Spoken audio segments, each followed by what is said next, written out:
So good afternoon, good morning, good evening, everyone, and welcome to today's webinar, where we will be going over the secret to fulfilling 100% of the training needs within your organization. This is actually part 3 in our CEO series.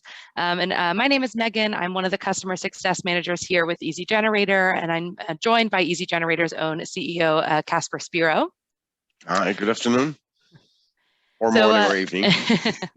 Exactly.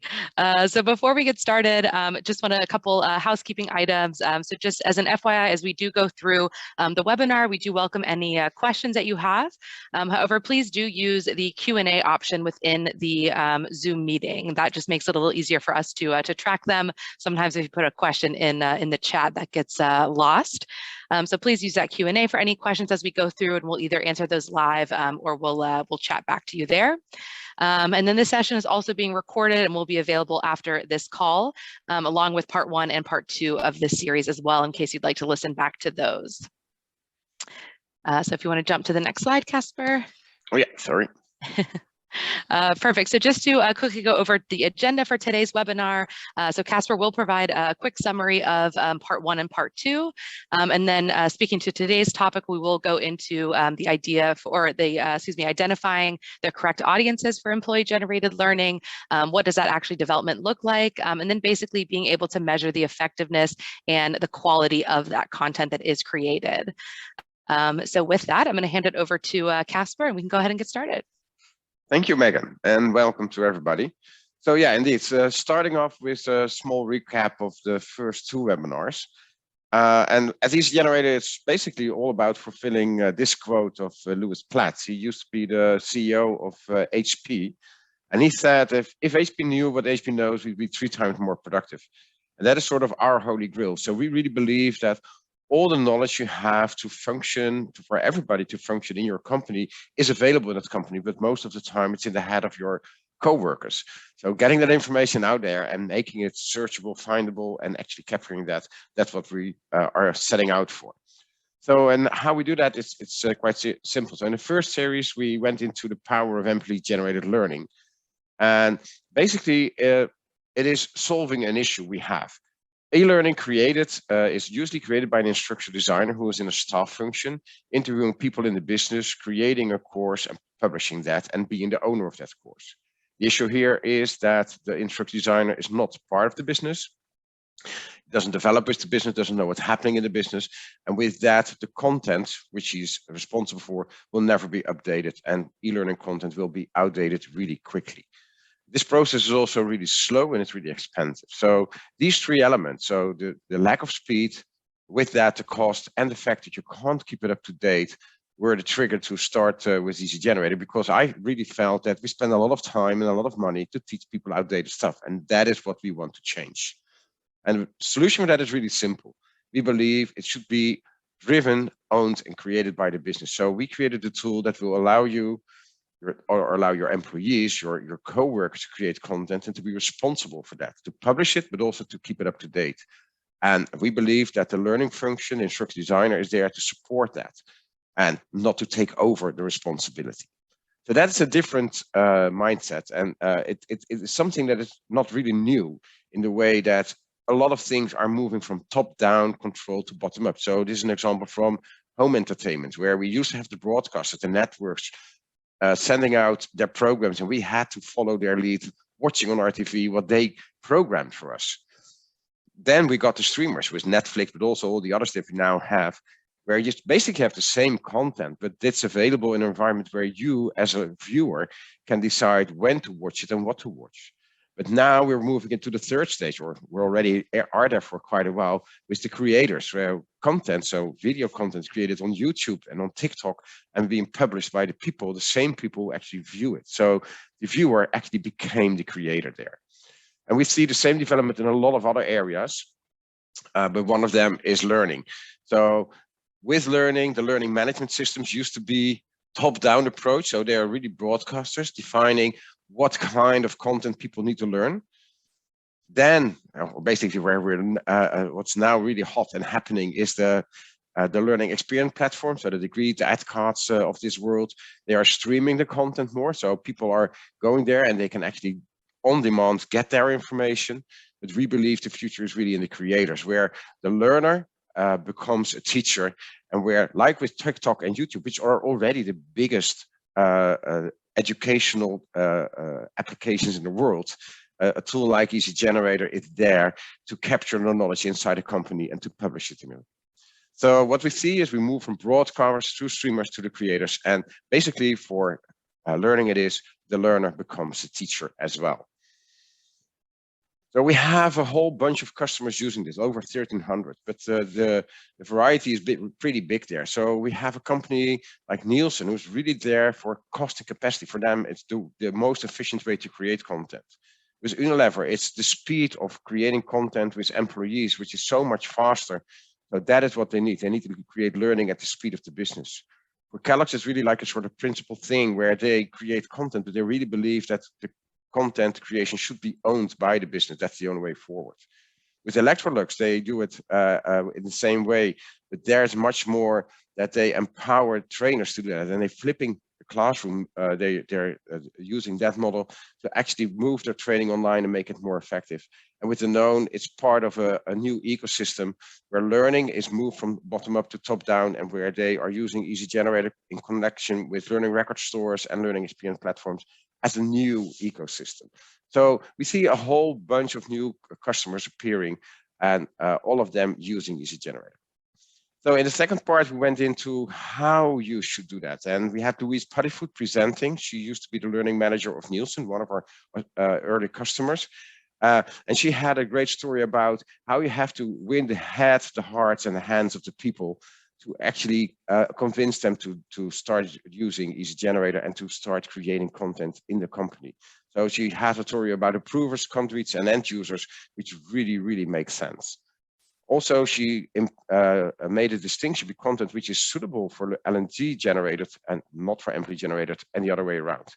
So the conclusion is, if it's long tail of needs and employee expertise, then you have that division. And she came up with this great table where actually she says, if it ticks all these boxes, so if it's your content for more than 1/8 of your workforce, if it's global, if it's a top 5 priority, if you report to a VP or a more senior person, if it's about security, compliance, and the speed of change is low, then you can consider L&D generated top-down approach.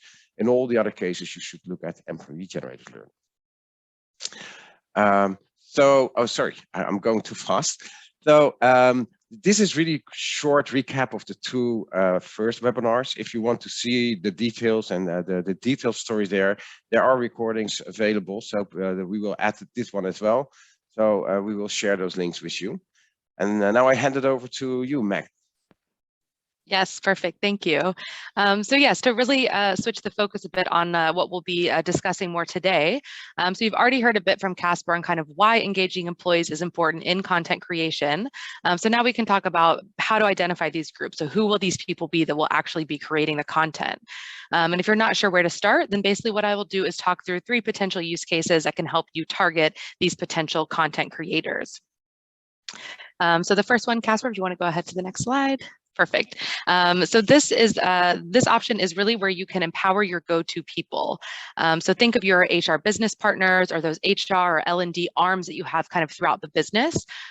Really the people that you kind of go to for other things. So whether you're already using them within the course creation process or knowledge sharing process already, you can then go to these people and basically explain and show how they can create content independently without going through, yourself as a central department or whatever central department is currently creating that. You can explain to them the possibility of collaboration with others to be able to share their knowledge and meet their team or their region's varying learning needs. So it doesn't always have to be something that you go through the central team on, as Casper mentioned previously. And it really can show the benefit of capturing this information and putting their knowledge down. Instead of having them spend their time repeating something over and over, you have the ability to really capture the information and, in a more scalable way, share it with other colleagues throughout the business. And then actually, once you've captured it regardless if that knowledge holder or that person is still at the company or in that role anymore. So as Casper mentioned at the beginning, there is that quote that, if the company knows what the company knows, then they'll be a lot more productive. I think this really holds true here. And just to also mention with the head, heart, and habit that Casper mentioned, or that Louise actually mentioned in part 2 of this series, there also is a personal benefit here for this group. Because people, if they are creating content and they're putting their name on something and putting it out there in the organization, they can actually use this to leverage their own position within the organization. So their name is on it, it's out in the organization. That also increases their internal visibility for themselves, which can really open up a lot of opportunities, which can open up more professional opportunities, promotions. I mean, who knows? I think the possibilities there are pretty endless. And we also do see that typically if someone's name is on something, they're going to also make sure that it has a high quality, because they don't want their name associated with something that isn't a good quality or good course. So actually, one customer who does this really well that I work with is Electrolux. So they're, of course, a consumer goods company that's based out of Sweden. And their central team really empowers the different regional and local trainers to not only create their own locally relevant material, but also take different centrally developed material and localize it to their own needs. So whether it's just looking at translating it, or also making sure that they are, taking the information for the products that they actually have, within their local markets. It really allows them to, make thousands of courses and different locally relevant material, something that the central team really wasn't able to do. It's impossible for them to keep up with this. So they were really able to accomplish this by leveraging their go-to people and trainers throughout their organization on different local and regional levels. So for the next option, number 2, is actually engaging the team leads. So this is actually almost one step above kind of the go-to people, and it's actually the conduits for those potential end users. So really, who are the team leads? Who are the managers of those people with the knowledge that will then actually be able to create that content? And these team leads are actually the people who would need to basically give their approval to those end users to actually spend the time in their roles creating and sharing content. Because content creation is basically never someone's main responsibility unless you are in the learning and development team, right? So it is important to gain the buy-in of these team leads to make sure that they know, that their team is spending time on something that's going to benefit them and really help them reach their goals. So you basically will go to these team leads or these manager levels and ask them who their go-to people are in the business. Because without their approval and without their buy-in, the idea of employee-generated learning wouldn't really move forward and is basically destined to fail from the beginning. So if you do work with these team leads or these managers, you can identify basically the different needs that they have, clarify how they can empower their employees to share the knowledge and fill the learning gaps that they have. And perhaps it's a bit harsh to say this, but if you really show them the kind of what would happen if scenarios, so basically if we as a central team don't get to the requests and the learning needs that you all have, what does that then mean? Does that mean you're not going to hit your sales targets? Does that mean your team, you'll have a lot of churn because people aren't being developed and being challenged? Then that really also helps them gain that buy-in and really see the real return on investment of their people spending the time creating that content. So it's almost like not a spend time now to save time later, but almost a spend time now to hit your goals later. And I think that'll ring true for any manager or team lead that you speak with. And really, if you think about basically making sure that they understand the why, the how is actually quite simple, because all you as the central team can say is, here's where you can point them in the right direction to make sure they know where they can go to share their knowledge. So for option 3, if you want to move forward, thanks, Casper. You also can think about it in almost a backwards way. So this option is actually leveraging on the existing business problems that you have. So you basically can determine which business problem or learning gap are not being solved currently by your central learning team. Then when you kind of have identified what those problems are, you can identify the employees with that knowledge that can help with these problems. So who, for example, if you were going to create something centrally, who would you go to interview to find out about the product or find out about the sales team or the sales tactics that you all use at the organization. And then you've basically found your people who can help you in that course creation or take course creation on themselves as well. A great example of this would actually be leveraging on your product team to share their knowledge. Because if your sales team, let's say, isn't being trained properly on the products that you have or on product updates or new products that are coming down the line, then basically that's going to have an immediate impact on your company's business goals. So this way you can leverage your product team to actually create quick knowledge sharing courses on the product to then get that new information out there more efficiently, which will basically then, of course, help your bottom line. T-Mobile is actually a great example of this. They use Easygenerator to train their retail staff on new phone rollouts, because of course, if they don't have the new phone specifications and someone comes into the store, they don't know how to sell to them, and then that of course hurts the bottom line, right? So basically here you can push on the pain. If a certain business goal or learning gap isn't solved, what does that then mean for the organization? And you can really get the people on board who would then feel this pain and be able to help them understand where they can help work towards those business overall goals. Great. So with that, I'll hand it back over to you, Casper. Yeah, unless there's any questions. I don't see any questions, I think, so. No, we're good to go. Okay. Yeah, so and if you actually found the audiences that Megan just described, and the question, of course, is so how does development of the content will look like? And it's pretty simple, in fact. So it is not something that will happen with a big bang overnight. It's not that you start now. Some of our companies that we work with have more than 1,000 authors, but that takes time to build it up. So just start small, make sure you get some successes in, and with that, it will grow over time. It is something that really works well, and that will convince people once they encounter it. But it's just something that probably usually have to show. Start with a pilot, start with small groups of people, as Megan said, that you already use. Ask them, instead of providing information for content, to start writing content and do that. And make sure you help them, provide guidance, make sure that you don't take over, but that you actually help them create proper content. So help them maybe design it, or help them if they're stuck, maybe look for other people that can co-work with them, can co-author with them, and help them out there. Of course, provide the tools like Easygenerator to create the content, to make it easy for them to actually capture that knowledge and present that. And really important indeed is for you to partner with other teams. Make sure you partner with the other HR teams, with regional teams. Make sure that you actually get the message across, and that you get a network of people that help you spread the message.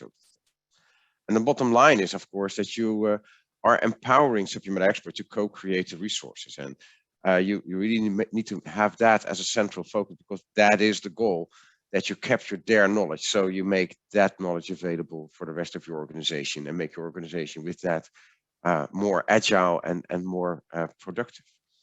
So it's really simple. Start small, help them out, provide the proper tools, and make sure you empower them. So that is usually what we see happening with customers. So we will dive in a bit deeper. So if you start small, you need to identify sort of the sweet spots where to start. So there is so much tactical knowledge in your company that you could basically do anything.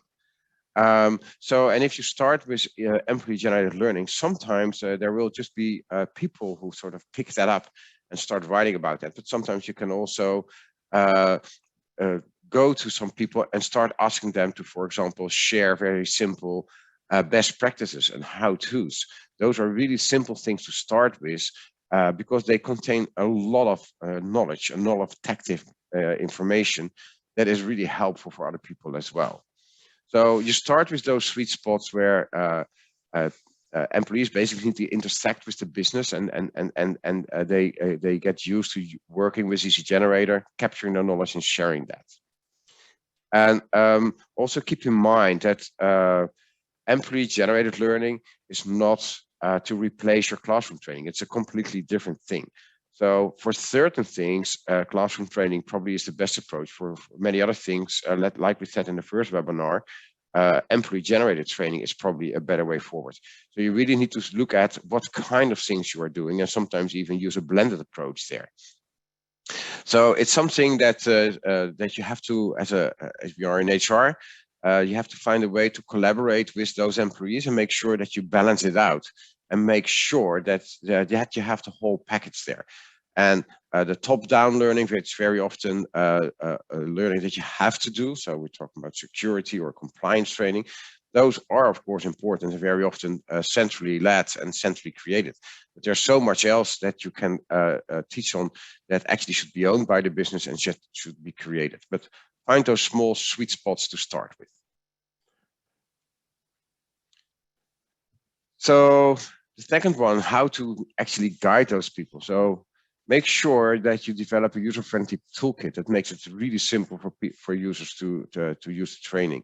So I know that Louise in the second webinar for Nielsen said they created an environment where they used Yammer, where they had a lot of information available where people could ask any questions. So they built a small community around the people that were working in Easygenerator, connecting them, providing information, and make sure that they have that information. And of course, as Easygenerator, we help you to do that. We have a lot of information there. We have our help site, we have our support stuff and everything, but it probably will be company specific what you want to do. You have specific guidelines and specific reasons to do stuff. But make sure you capture that and make that available.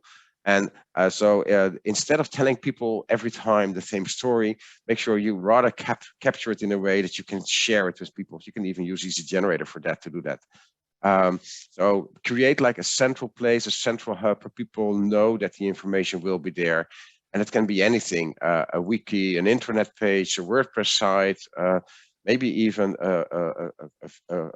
folders on SharePoint with a couple of documents.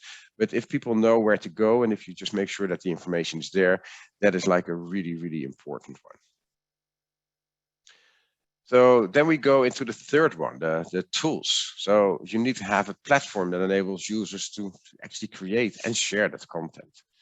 So basically, there are two parts here. So part one, of course, is the creation of content. And that is, of course, what we are all about. So creating content by subject matter experts, so non-e-learning experts, that is really important. So tools like Easygenerator, they are very, very simple to use because anyone should be able to log in and start writing and start creating content. And as Megan said, that is always the case, that they are not, it's not their job to create content. They do something else. That's why you have them in. So, and you can play a strategic role in helping them understanding that, so providing guidance again here to users, teaching subject matter experts how to use it, but also maybe help them to do it in a bit better way. So the tools and the platforms are really important. And also, by the way, what we see is a big change. The content created tools like Easygenerator, so employee-generated learning. In the past, they used to go most of the time to learning management systems, but now indeed we see it goes more and more into those streaming platforms. So the Netflix of learning, like Adcast and Degree, the learning experience platforms, because that is more a top-down or bottom-up approach that really fits employee-generated learning well. So we see that combination happening more and more. So if we move into the fourth, so partner with HR, regional teams, and senior leaders. This is, of course, really depending on how your company is structured, how big or how small you are. But the thing is that learning is not top of mind of the business. And it's also not a primary function. So you need to make sure that you have your network in the company that helps you advocate this through the company. And to start with the last one here, so the senior leaders, if you don't convince the management that this is the proper way forward, it probably will not happen.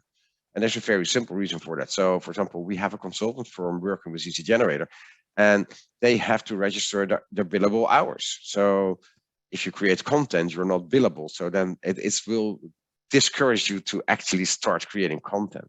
So what they did in their case is if you want to create a course, you can actually apply for that, and they will let you know that, okay, it's approved and you get this many billable hours for that. So you can actually write billable hours to create that content. And that way you sort of support them in doing that instead of holding them back. And if you don't have, this is just one example, but it can be as simple as a manager indeed asking somebody to create something, or helping them out to do that, instead of sort of wondering, well, what are you doing? You have to do your normal work. So it's really important that the seniors leadership, but also the management in the company, actually see the value of this approach, and that they understand that creating learning and sharing knowledge is a business function, and that they need to facilitate that, and that it's not something that they do extra, but that it's something that they need to do in order to do their work in a proper way. And of course, with that comes that if you have regional teams, if you have an HR team which might be spread out, those are the people that can help you out, reach those people, get the message across. Because it's something, you have to sort of evangelize this to make it, make people aware of this option. But once it's sort of starting to grow, it will go more and more by itself, and it will be, people will see content created by other people and they're saying, wow, what is that? And they will ask, can I do this myself? And one thing will lead to another thing, and then it will start growing. But you have to put in some work to actually make it start.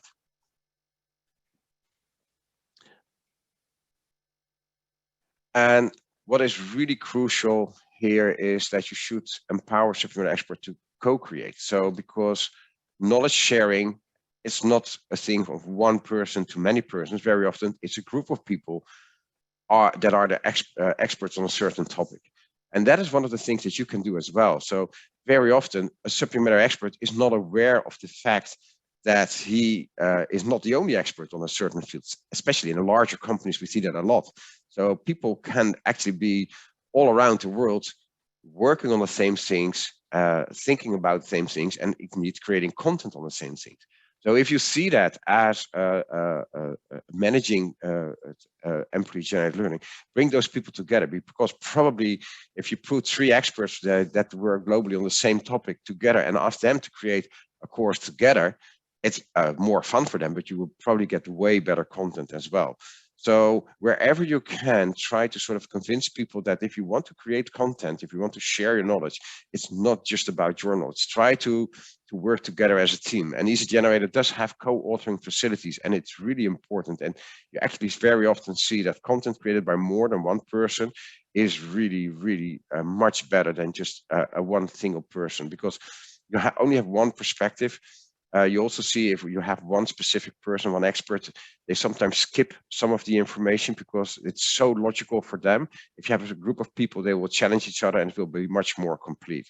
So that is really helpful in moving things forward, to bring people together and actually make them understand that it is a collaborative thing. And it's also really cool for those employees, because I remember when we first started out with employee-generated learning, our first customer was Nielsen.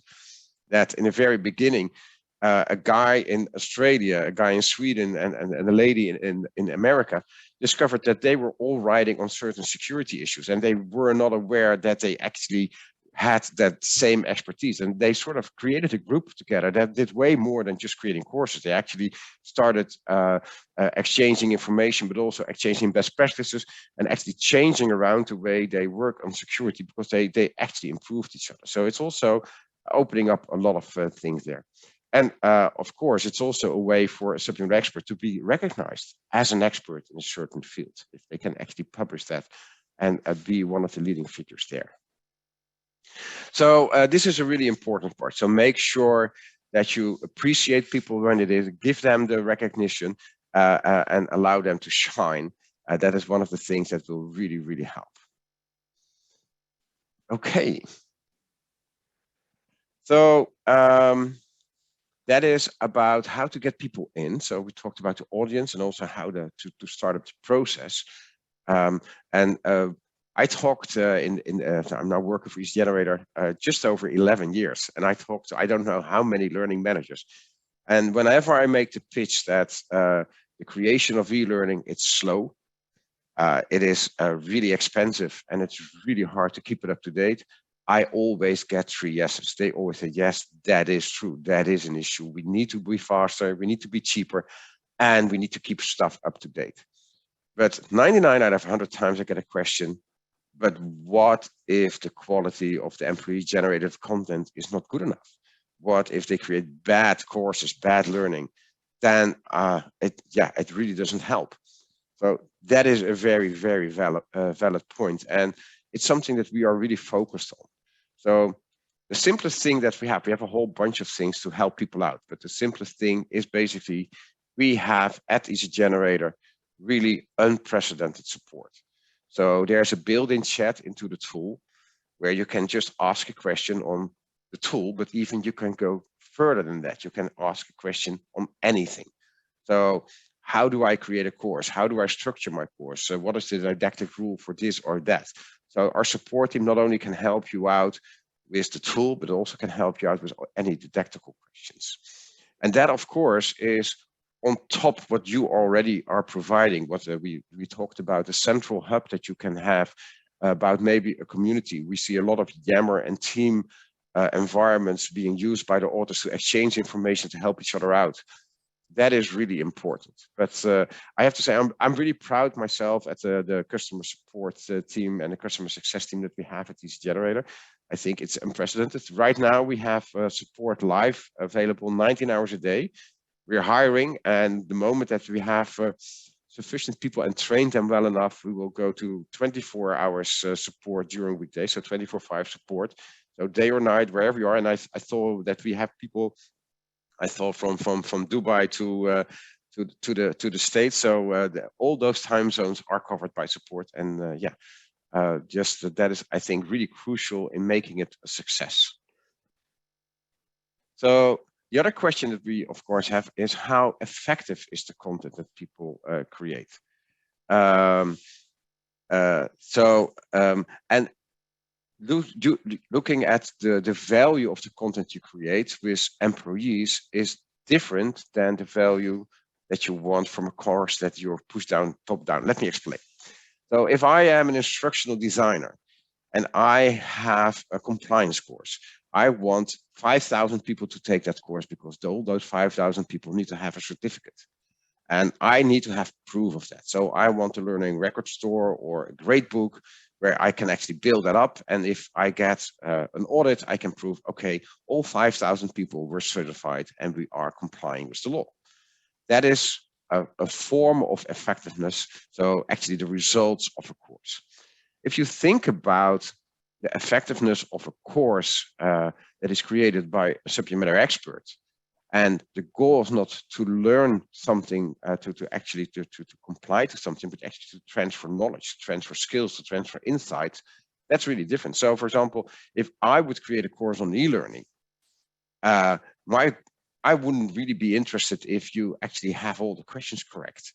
The questions, I put them in there to sort of make you think about the content that I provide. So to sort of for you to process that, to understand that in a better way. But if you get an A or a B or a C, that's not really interesting for me. What is interesting for me is, do people like that? So one of the things that we have in Easygenerator, indeed, is that you can see that. So sorry, I have to go here. So we, of course, have a grade book. So if you want to see the grades, you can. But what we think is much more important is that we have insights in Easygenerator that actually will tell you how many people took my course, how many failed or passed, how many attempted it, how long did they take. It also will give you information on a lot of other stuff. So let me see. Okay, yeah, that's next slide. A lot of other things. So, for example, we can tell you based on the information that we have, what questions of you worked and which questions did not work. So which questions were effective and which questions were not effective, because that is important. I improve the quality again. So for example, if I have a question and everybody has a question correct, or everybody answers a question incorrect, then there's no point in asking that question. It doesn't help people out. You need to make sure that you make it different there. So we measure things like that, and we help you to sort of create it better. But effectiveness here is a different measurement than a grade or a certificate. It's really about making your course better, and it's all about making your co-workers better and making sure that you deliver value to them. That is what it's all about. Okay, moving along. Oh, sorry. We have another way to measure effectiveness. So with software companies like Easygenerator, we have something we call NPS, Net Promoter Score. And it's a method to see how well you are doing. And a Net Promoter Score works really simple. So with Easygenerator, we already do that for like 8 or 9 years. So basically you ask a question like on the screen, how would you rate your overall experience, or would you recommend this tool to somebody else? And what you're looking for is you want to find people who really love your solution. So if they give you a 1 to a 6, then you call them detractors because you consider that to be negative. So what you then want to know is, why don't you really love what we do? What can we improve? When they give you a 7 or an 8, you call them passive. So those are people who are sort of okay with what you do, but they will not tell somebody else, you need to use Easygenerator, or you need to take this course because it's so great. What you're looking for are the 9s and the 10s. Now with Easygenerator as a company, we do really great with that, and we love those NPS scores. So we have an NPS score around 50, which means that we have, well, let's not go in that, we do really well there. But we use the same methods to sort of look at how well you do as your course, because that is interesting for you as a creator.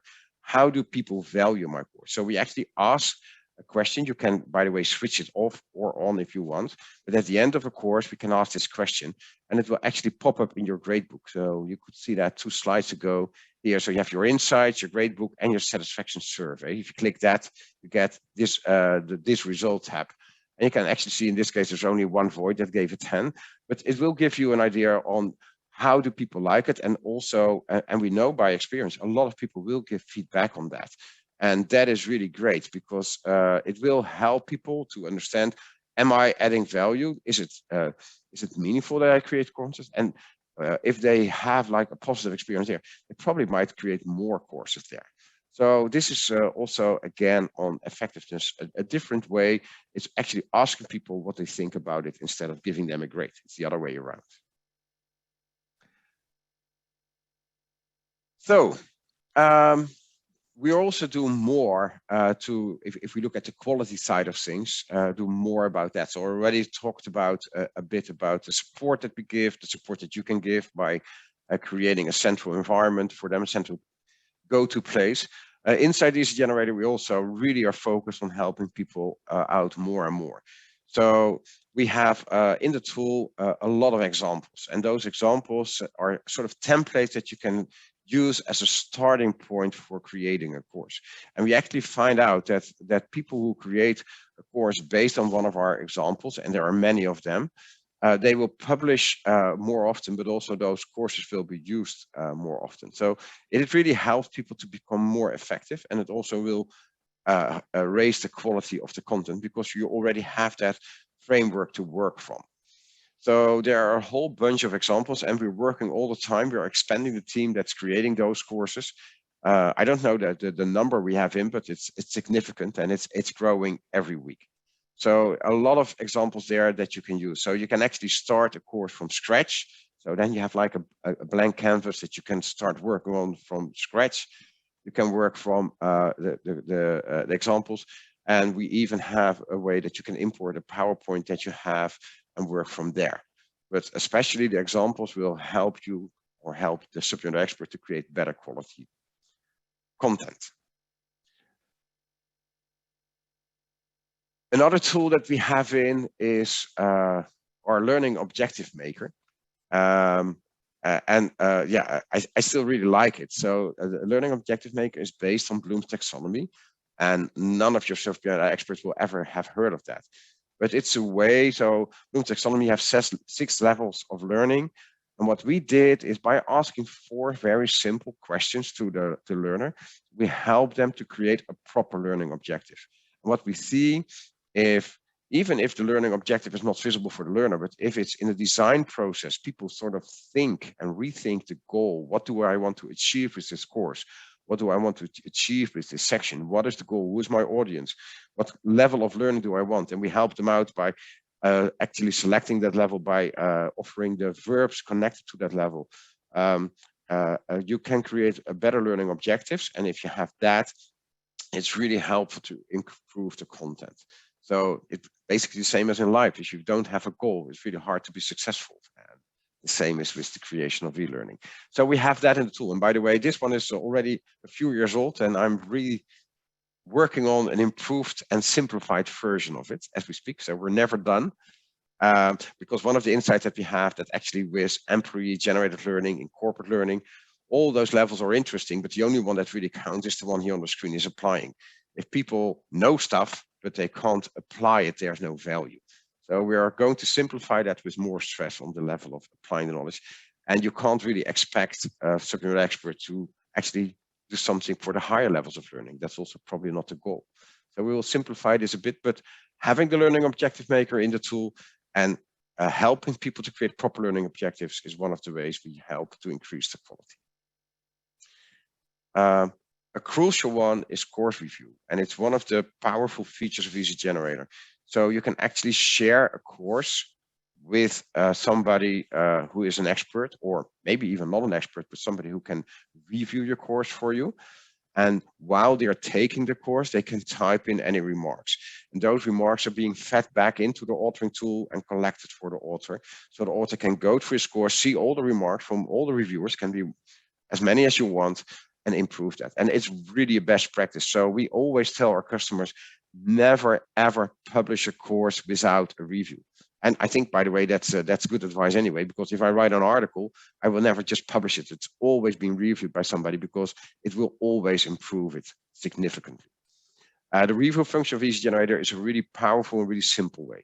And the reviewers, by the way, those people do not have to have an Easygenerator license. So you could invite anyone. They will get a link, and they don't need a license. They can just start giving reviews, adding comments in your course, and you will get that as an author. So it's very easy to use and very low threshold. So because they don't have to pay anything, it's just a great feature. So we really advise you to use that, and advise your subject matter expert to use that. And what I mentioned earlier, so we have a really, really good performance customer support. I'm so proud of that. So we have a team that is, I think, unprecedented. If you look at any review of Easygenerator, of course, the ease of use is mentioned, and a lot of people like a lot of things, but almost every review mentions how great support is. So I'm really proud of that. It's one of the things that we really wanted when we started with Easygenerator, and I'm so proud that we actually made that work. And I think it's one of the big benefits.